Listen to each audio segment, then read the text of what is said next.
The difference is huge. Hello and welcome to the second part of this vlog, building the new Rapid Flow studio in this double port garage. Today's a big day. We're getting the Superchunk Basstraps put in. I'm super stoked that these are finally coming, because that means I can finish the studio in the next few days, build everything back up. So let's see how this develops.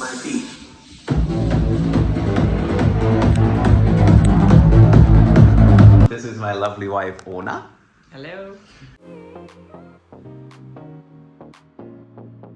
Okay, so here we go. I've set up a measuring mic. Now I'm gonna run REW to get an idea of what the room resonances, etc. sound like before we put the bass traps and the ceiling, the cloud in. So here we go. We can see there's some massive dips between this and this. That's like 30 dB difference in those spikes. That's insane. So now we're gonna be able to see what difference the super massive bass traps are gonna make, because they just called me and they're gonna be here in half an hour.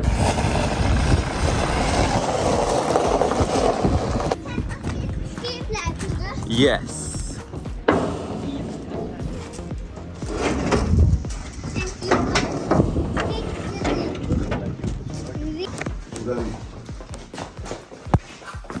What is that?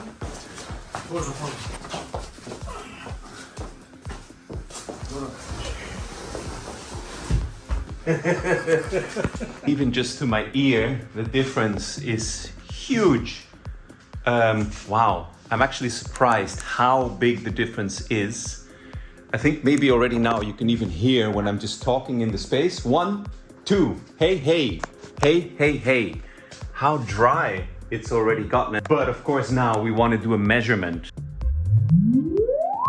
So we have some strong nulls still here. Overall, it looks already a lot more balanced and the peaks are not as intense. This is post the bass trap, this is pre the bass trap. And actually immediately in the room, you very clearly hear the difference. And you can see how all these curves fall further down, indicating that the room sounds much more controlled now. So I've rotated the speakers, as you can see, 90 degrees, because I want to know, right? Like, you know, build a studio like this kind of once, hopefully, how it sounds if these are actually between the bass traps. So let's do another measurement. So as you can see, I mean, I think what I know now is those peaks I was seeing are reflections from the table. I'm almost 100% sure, because they're way too peaky to be something from the room. But the sweeps and the overall room response looks way more balanced if the speakers are between the bass traps. So form follows function, change of plans. And I gotta think now how I'm gonna set up the studio so that it sits between the bass traps. Okay, so this is the progress. Bass traps are in and attached. There's a beam up here now for a white backdrop like this one that's going to be back there to create space for storage. Here's going to be another white curtain, and we're now actually attaching the cloud. So this is the end of the construction works on day 2. Yeah, a lot happened today, and the guys were so fast that I didn't have such a big chance to film. But the biggest thing that happened is I had this whole perfect little plan laid out to put my main area there and then whatever. And it turned out that acoustically it was a really bad idea. I did the 2 measurements, and as you saw, the speakers and the whole balance is way better when the main mixing area is between the 2 bass absorbers, which makes a lot of sense. So this is another part of building the Rapid Flow studio. These are going to become a second table and speaker stand and a storage table off to the side, which I'm just going to make myself, because that I can manage quite quickly. And this is my friend Carlos from the construction company. You've seen him before, who's helping me transport these pieces of wood home.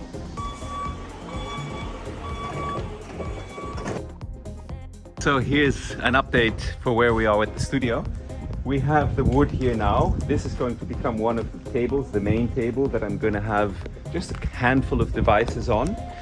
And then this is where we are at now, which means the table is up now. Again, sorry for the chaos, but you get the real deal of what's happening in my studio. I don't clean up before these videos because I don't really have the time, and you get the real deal.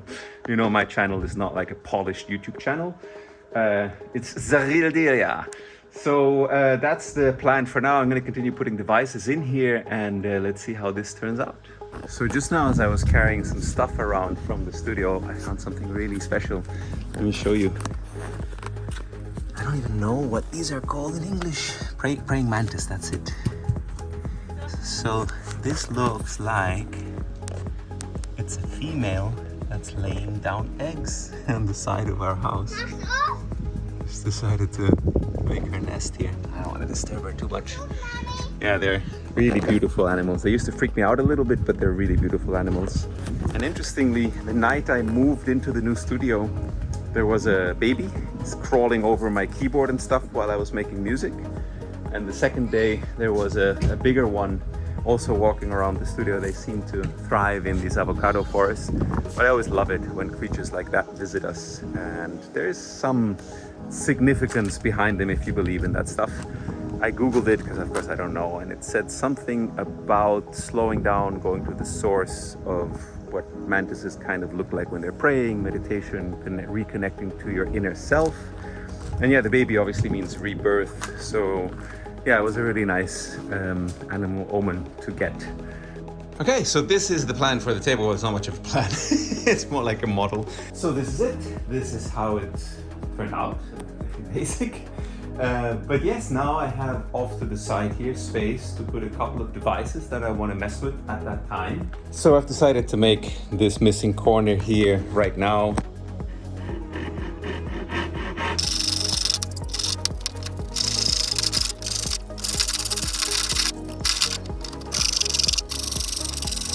This area, so I can use it for placement also.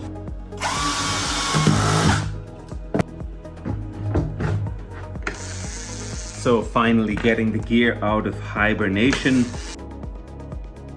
Hey, let me give you an update on how things are going with the studio build. So as you can see, I've been busy. I've just been pushing on trying to get the gear into the racks and see where things feel right. Also, what we have going on is I'm actually testing Zensphere also and just checking all the sounds and everything for the beta. So over here, I've condensed down my rack gear to the controller for the Matrix 1000, the AS78 and my API 500 modules. On the output side, I have the Rupert Neve Master Bus processors, which is going to actually just sit on top of here because this speaker is going to move further back once I build a speaker stand for it. On this side, it's going to be the same. This is going to just sit above the mixer because I realize I use this a lot for tracking and it's really nice to have the meter in view. As you can see, the mixer now moved to the mixing position because I realized I was spending a lot of time getting up in the old studio and going to the mixer. And now coming to the bit, which is which synths am I going to be using primarily in the studio? There's actually a couple of synths back there in boxes that I haven't unpacked, which is still seems kind of crazy. The Muse is back there, the Prophet 10. But through the process of sampling all the instruments for Zensphere, I realized that the instruments that I want to have up to begin with, keep things simple and a bit more minimal, is to start with the Prophet 600. This is my favorite synth. And I now own the Prophet 6 and the Prophet 10. This is the one I like best. For vibe, the Prophet 6 is the most versatile. So this is here in the middle that I can quickly make any sort of sound. I usually these days trigger it with the torso. But yeah, the Prophet 6 I want closest to the mixing position to be able to come up here and play with it. And I saw in the old studio also using these laptop stands to give it some height is perfect. This puts it in a great position to play while standing. The other synth that I'm going to have up permanently here in the studio to begin with is the Moog Matriarch. And the reason for that is that I find its tone super inspiring. It's very different from the Prophet 600. The intervals you can do with it, the arpeggiator, It's just really, really cool. So I wanted to have this up also. I just feel very connected with this instrument. Every time I use it, it just feels amazing. And then the other thing is the MFB Dominion 1, because this is, I think, probably one of the best synthesizers I have for bass.